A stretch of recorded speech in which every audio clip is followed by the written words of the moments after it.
Greetings everyone, welcome to commerce classes. So today we'll be understanding allocation of expenses in the preparation of departmental accounts. Like we have studied in the last class कि departmental accounts में हमें final accounts बनाने हैं, that is we are to prepare trading and profit and loss account for each of the departments, so which we can work through the separate set of books. That is, we'll be making separate trading and P&L account for each department. Department X trading and P&L account, Department Y trading and P&L account, Department Z trading and P&L account, and likewise. Or we can work for this in the columnar form. So what we shall be doing here is we'll be having columns. So on the amount side we'll be having Department X, Department Y, Department Z, right? And X, Y, Z, and then we can have the total also. Okay. Now when we are preparing trading and P&L account, you know the format of trading and P&L account. You have opening stock, you have purchases less of returns, you have sales and closing stock. Okay, on the credit side direct expenses are recorded and then you have the gross profit. ये जो gross profit है ये आप solve कर लेते हो. Okay, now this gross profit is transferred to the other side of P&L account. ये आपका transfer हो जाता है. Then you record all the indirect expenses which may have say rent, salary, maybe employees benefit charges, canteen charges, financial expenses, you have salesman's commission, and you might have some kind of losses, you might have insurance claim, right? And then you will be balancing the two sides to find out the net profit. Now there is not a major problem when we are working for the independent departments, because independent department का मतलब है कि ये independently काम कर रहे हैं, आपस में लिंक नहीं है. एक्स डिपार्टमेंट का वाई से लिंक नहीं है, वाई का जेड से लिंक नहीं है. So you have their separate stocks, you have their separate purchases, separate sales, right. Their expenses, direct expenses जो डायरेक्टली एसोसिएटेड होंगे, सो ये भी आपके सेपरेट होंगे. सो ग्रॉस प्रॉफिट तक तो कोई दिक्कत नहीं होगी, you will be getting it. हाँ, अगर कोई इसमें स्टॉक का लॉस हो जाता है मान लो, तो वो भी हमें क्लियर दिखेगा कौन से स्टॉक का लॉस है.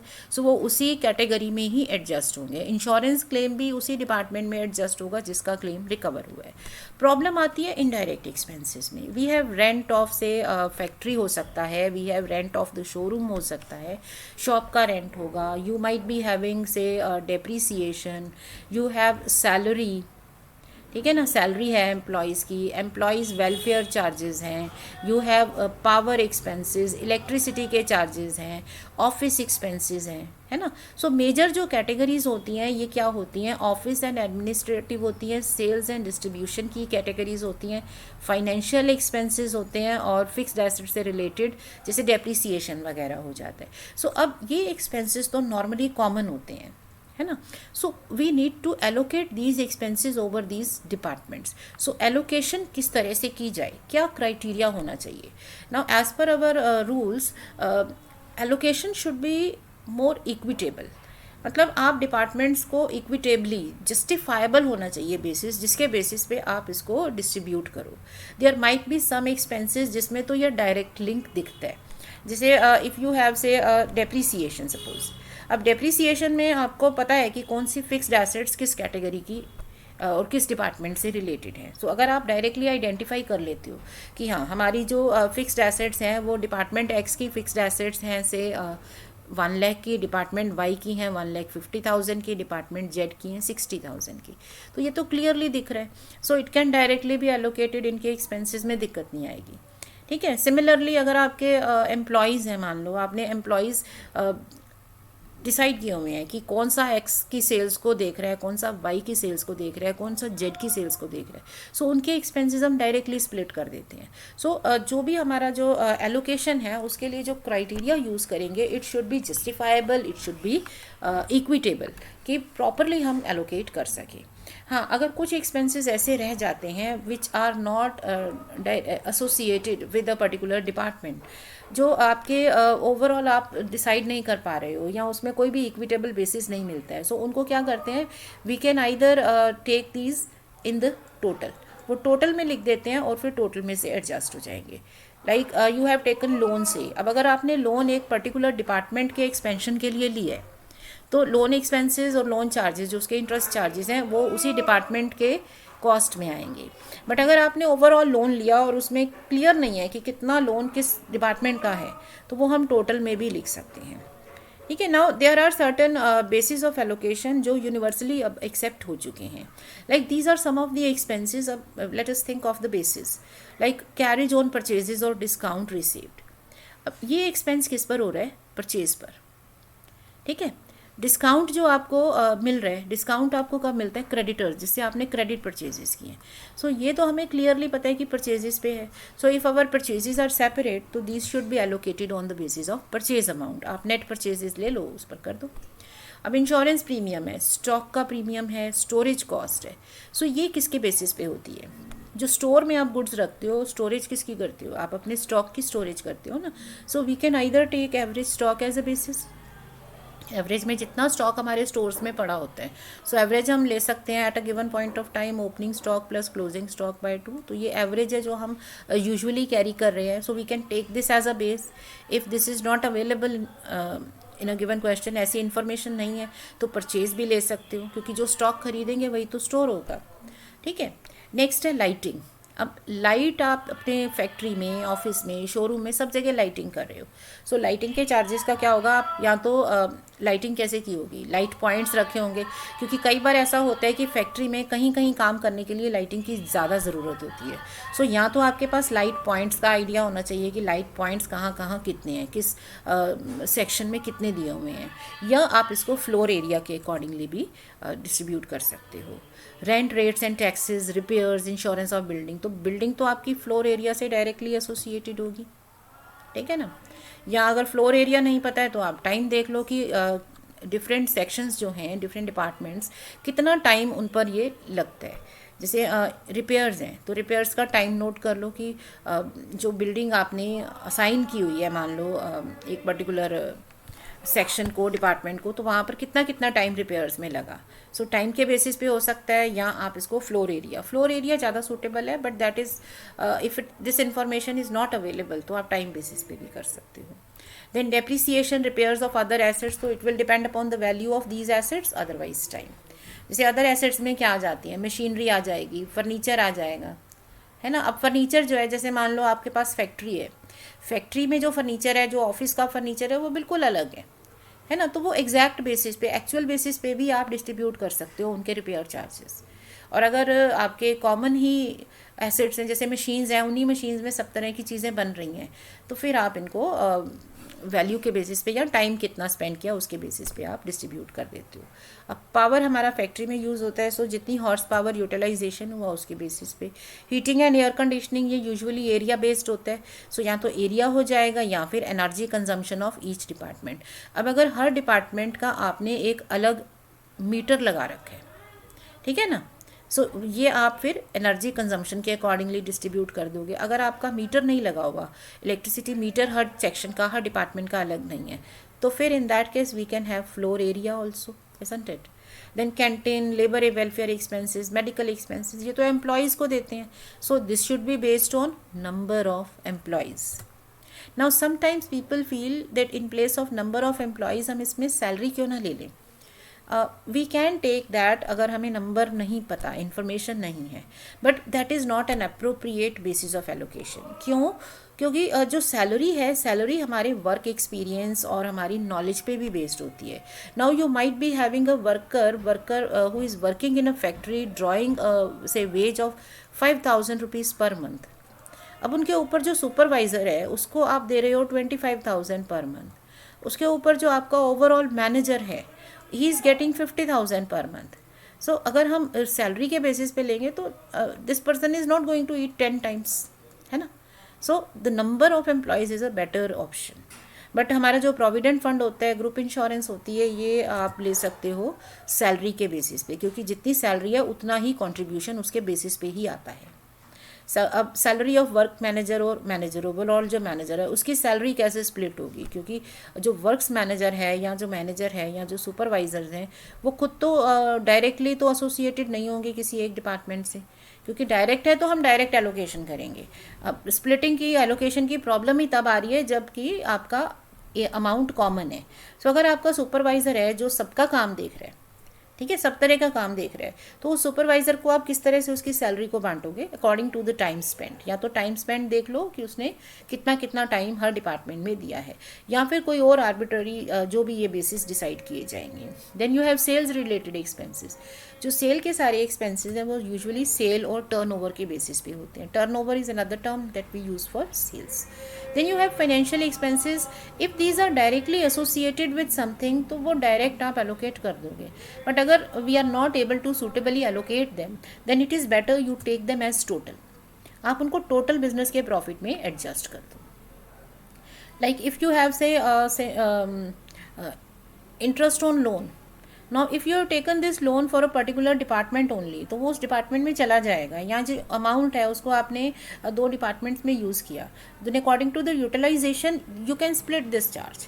But if some this type of information is not available, या आपने इसको ओवरऑल डिपार्टमेंट्स में किस तरह से यूज़ किया वो नहीं पता है ना, आपने ओवरऑल बिल्डिंग की रिपेयर में यूज़ कर लिया, so if there is no suitable method of allocation तो उसे टोटल में से एडजस्ट करते हैं। सो हमारा जो ट्रेडिंग एंड P&L अकाउंट है वो आप ले लेंगे और उसमें you will be adjusting expenses on the basis of this suitable criteria. Okay, so बाकी आपका अकाउंट एज इट इज़ बन जाएगा फाइनल अकाउंट में, और तो कोई problem. So let us see this problem. You have two departments X and Y and their trading and P&L account is to be prepared. ठीक है, तो अब हमें क्या दे रखा है? ओपनिंग स्टॉक दे रखा है, purchases are given, sales are given. Okay, return inward. Return inward क्या होते हैं? रिटर्न इन मतलब बिजनेस में वापस आए तो ये हो गए sales return. So you have net sales of how much? 9,45,000 and here in it is 6,30,000। ठीक है ना। अब आ गए आपके क्लोजिंग स्टॉक है, सैलरीज, डायरेक्ट एक्सपेंसेस, ये तो डायरेक्ट दे रखे हैं। Then you have collective expenses, ये कैटेगरीज हैं, salesman's commission, administrative charges, selling expenses. Now we are given additional information, जैसे लाइट पॉइंट्स हैं, तो जो लाइट एंड इलेक्ट्रिसिटी है this will be based on light point. Okay, then you have floor area, so जो rent and rates होते हैं ये floor area पर बेस्ड होते हैं। एम्प्लॉय रिलेटेड एक्सपेंसेस जो हैं वो वर्कर्स की रेशो में होंगे। ठीक है, एसेट्स से रिलेटेड जैसे डेप्रिसिएशन है वो एसेट्स के अमाउंट पर बेस्ड होगा। Office expenses are to be distributed in 3:2 ratio, sundry expenses in the ratio of sales, और गोडाउन के चार्जेस दे रखे हैं। एवरेज इन्वेंट्री, तो एवरेज हमें ओपनिंग स्टॉक क्लोजिंग स्टॉक दे रखा है, we can calculate average also. Right, so we can practice this question. We have tried to include maximum, इसमें हमने maximum मैंने expenses लिए हैं so that जो allocation है वो आपको clear हो जाए। Now let us see this question.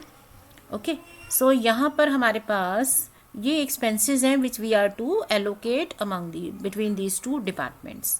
All right, अब हमें क्योंकि सेल्स की रेशो भी देखा है वो चाहिए होगी ना, सो सेल्स कैलकुलेट कर लेते हैं। नेट सेल्स हो गई 9,45,000 for department X and 6,30,000 for department Y. So इसकी रेशो आ जाएगी 3:2। ओके, और गोडाउन से रिलेटेड एक्सपेंसेस का क्या था? एवरेज इन्वेंट्री, तो एवरेज इन्वेंट्री भी सॉल्व करेंगे। Anyhow let us make the allocation table first. So before we prepare the main statement जो हमारे क्वेश्चन में हमसे रिक्वायर्ड है, we'll be making allocation table to allocate all the expenses. अब इसमें column कितने बनाएंगे? We'll take up 4 more columns for the calculation. So you have 2 departments X and Y. Alongside we'll make 4 more columns, one for the details, then total amount which is to be split, then what is the basis, and on that basis what ratio are we getting. ठीक है ना। So total amount है, total amount को आपको इन दोनों departments में split करना है, ये तो हमें पता है। सो हमें पता है एलोकेशन टेबल में हमारे पास we should have 1 column for details, another for total amount and next for splitting. But ये जो स्प्लिटिंग है ये किसी बेसिस पे करनी है, कोई रेशो आएगी। So we make 2 more columns here। ठीक है, सो हर एक क्वेश्चन में जब भी एलोकेशन करेंगे you will be making table in the form of 4 plus number of departments. ये 4 कॉलम्स आपके डिटेल्स के हैं और प्लस जितने डिपार्टमेंट्स उतने columns. Okay, now let us take up the expenses one by one. Salesman's commission, administrative expenses, selling expenses, depreciation, electricity, staff welfare expenses, rent and rates, ठीक है ना, ये सारे एक्सपेंसेस लिख दो, sundry expenses and godown charges etcetera. So amounts कितने हैं 20, this I should have written alongside, ठीक है. 9,000 हो गया एडमिनिस्ट्रेटिव, सेलिंग एक्सपेंसेस हैं 12,000, डेप्रिसिएशन है 27,000, इलेक्ट्रिसिटी हो गई 16,200, स्टाफ का हो गया आपका 30,000, रेंट एंड रेट्स हैं 45,000, सन्ड्री एक्सपेंसेस 15,000 एंड गोडाउन के चार्जेस हो गए 54,000. अब इन्हें स्प्लिट करते हैं. सो सेल्समैन की कमीशन, तो जितने भी सेल से रिलेटेड एक्सपेंसेस होते हैं वो सेल्स की रेशो में ही जाते हैं. So we have already calculated 3:2. So इसका बेसिस हो गया सेल्स और टर्नओवर. सो रेशो हो गई 3:2. इस रेशो में इसको बांट दो. सो कितना आ जाएगा 9,000, 13,500. Okay. Administrative expenses we are given कि ऑफिस के सारे ऑफिस और एडमिनिस्ट्रेशन एक्सपेंसेस की रेशो क्या है 3:2. सो इसका बेसिस हमें गिवन है 3:2. So you just split it in the ratio of as given, ठीक है. सो ये आ जाएगा 5,400, 3,600. Selling expenses, again it should be in the ratio of sales or turnover, which happens to be same as given, but so in 3:2 ratio 12,000 is distributed.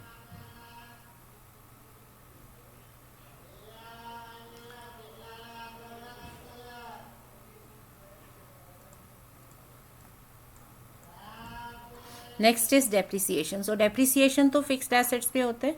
So if we are given the fixed assets, yes 4,50,000 and 3,60,000. So the ratio is 45:36, 5:4, ठीक है ना. So 15,000 and 12,000. Then electricity will be based on electrical points. So light points और floor area, क्योंकि हमें light points दे रखे हैं 81 में से 56 एक्स के हैं तो वाई के हो गए 25. सो रेशो हो गई लाइट पॉइंट्स की 56:25. So 11,200 and 5,000. Then you have staff welfare, तो ये तो नंबर ऑफ एम्प्लॉयज़ पे बेस्ड होगा. सो नंबर ऑफ एम्प्लॉयज़ हमारे कितने हैं 600 एंड 400. अगर हमें ये नंबर ऑफ एम्प्लॉयज़ ना दे रखा हो तो ये सैलरी जो है एम्प्लॉयज़ की सैलरी या वेजेस है उसके बेसिस पे भी बांट सकते हैं. सो 600 एंड 400 की रेशो हो गई 3:2, ठीक है ना. सो ये आ गया 18,000 and 12,000. Then you have rent and rates, ये तो फ्लोर एरिया पे होगा क्योंकि रेंट आप बिल्डिंग का दे रहे हो. सो जितना भी फ्लोर एरिया है उस पर आ जाएगा. फ्लोर एरिया आपका 900 एंड 600. सो फ्लोर एरिया की रेशो हो गई 9:6 या 3:2, ठीक है. सो ये आ जाएगा 27,000 एंड 18,000. नाउ सन्ड्री एक्सपेंसेस की कोई कैटेगरी नहीं है. So we are given distribute them in the ratio of sales. So we are given इसे सेल्स की रेशो में बांटना है. सेल्स की ratio we know 3:2. So 9,000 and 6,000. Next हो गया ग्राउंड आपका गोडाउन का रेंट एंड अदर चार्जेस. तो this is on the basis of average inventory. So average inventory क्या होती है, average inventory is opening stock plus closing stock by 2. So department tax की average inventory हो जाएगी opening stock 30,000, closing stock 45,000. सो 75,000 bye 2, 37,500. Y department के लिए this is 10,527. So plus हो गया 37,500 बाय 2, सो 18,750. सो इन दोनों की रेशो एवरेज स्टॉक की रेशो हो गई 2:1. सो बेसिस हो गया एवरेज स्टॉक, रेशो हो गई 2:1. सो ये टेबल इंपॉर्टेंट है देखो, क्योंकि इसी में आपने मेन एलोकेशन का काम किया है. बाकी सब चीज़ें तो ऐसी हैं जो आप अपने पहले से बनाते आ रहे हैं ना. ट्रेडिंग एंड P&L अकाउंट तो आप बनाते आ रहे हैं. So in the books of ABC Limited will now be preparing a trading and P&L account for the year 2019-20. Now we are making only one set of books. ठीक है, सो उसी में हम सारी वर्किंग कर लेंगे. Now for want of space, क्योंकि space थोड़ी कम है, so I am just writing the 2 columns for department X and Y. Although आप इसमें एक टोटल का कॉलम भी बनाते हो, but if I take it to the next page तो ये हमें क्वेश्चन साथ में नहीं मिलेगा. All right, so I am just making it here. आप इसमें एक और कॉलम ऐड कर सकते हो अपनी कॉपीज़ में फॉर द टोटल. उससे आपका काउंटर चेक भी हो जाती है, क्रॉस चेकिंग हो जाती है कि सारी इन्फॉर्मेशन हमने ठीक लिखी है.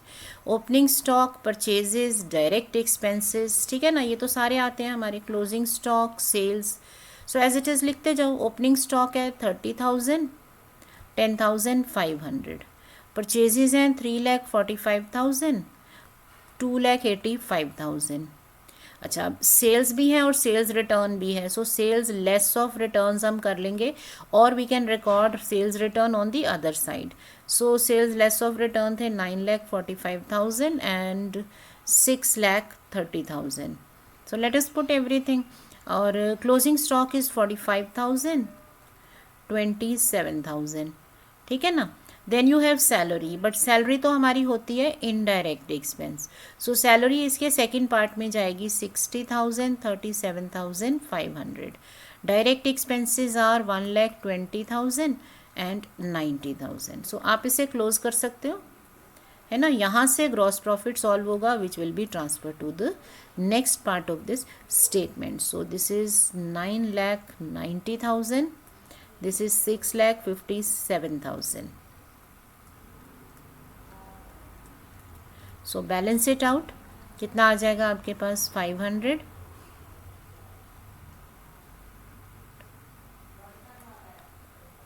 $2,71,500 here on this side, and here it will be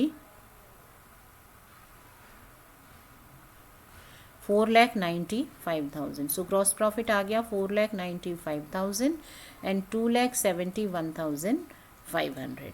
Now we are to record all other expenses. जो दिए हुए हैं ये सब लिखते जाओ. So we are just to put this: salesman's commission, administrative expenses, selling expenses, depreciation, electricity expenses, staff expenses, ठीक है ना, rent and rates,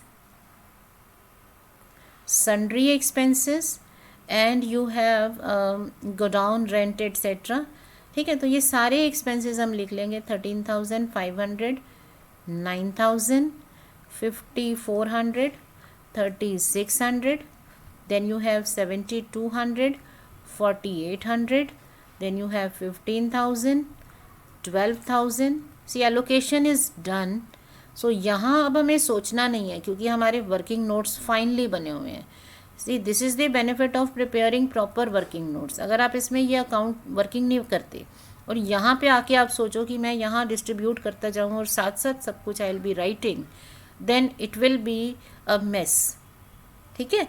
ऑलरेडी हमें कॉलम्स बनाने हैं सबके, और उसके बाद आप कैलकुलेशंस भी यहीं शो करने लगोगे तो आपका काम बहुत बढ़ जाएगा. So it is better you make a allocation table, क्योंकि फिर हमारा जो फेयर होता है वर्क सारा. ठीक है. अब आप इसको टोटल कर दो और you can calculate net profit. So this is department accounting. आपने अकाउंट बना लिया, ठीक है ना. अब इसको टोटल करके आप चेक कर सकते हो कितना हमारे पास नेट प्रॉफिट बचते हैं. सो कैसे हम सॉल्व करते हैं नेट प्रॉफिट को? This is the balancing figure. आप क्या करोगे? इसको टोटल करोगे यहाँ पर. Late us make the total.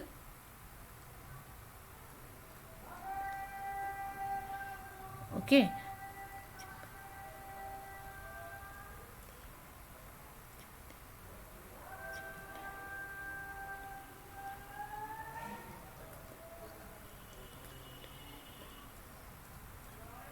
Okay.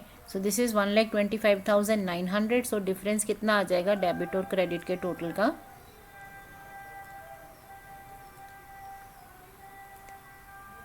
So 1,45,600.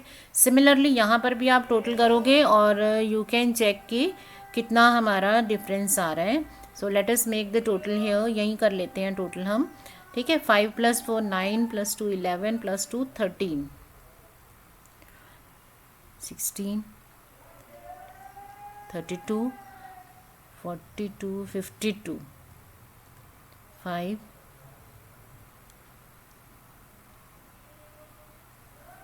Okay. सो यहाँ पर हमारा डिफरेंस कितना आ गया 700. आप चेक कर लेना एक बार टोटल और. Okay. So this is 2,92,700. So this is how we prepare departmental accounts. So मैंने इसमें काफ़ी सारे एक्सपेंसेस ले लिए थे एलोकेशन को क्लियरली एक्सप्लेन करने के लिए, बट हो सकता है आपके क्वेश्चंस में इतना डिटेल ना हो. Okay. So I am giving you one more question for practice. आप इसको चेक कर सकते हो. So just practice this question and next time we'll understand this. आप इसको नेक्स्ट वीडियो में वेरीफाई कर लो कि आपके आंसर्स ठीक हैं या नहीं. So stay learning and practicing. Stay happy. Thank you.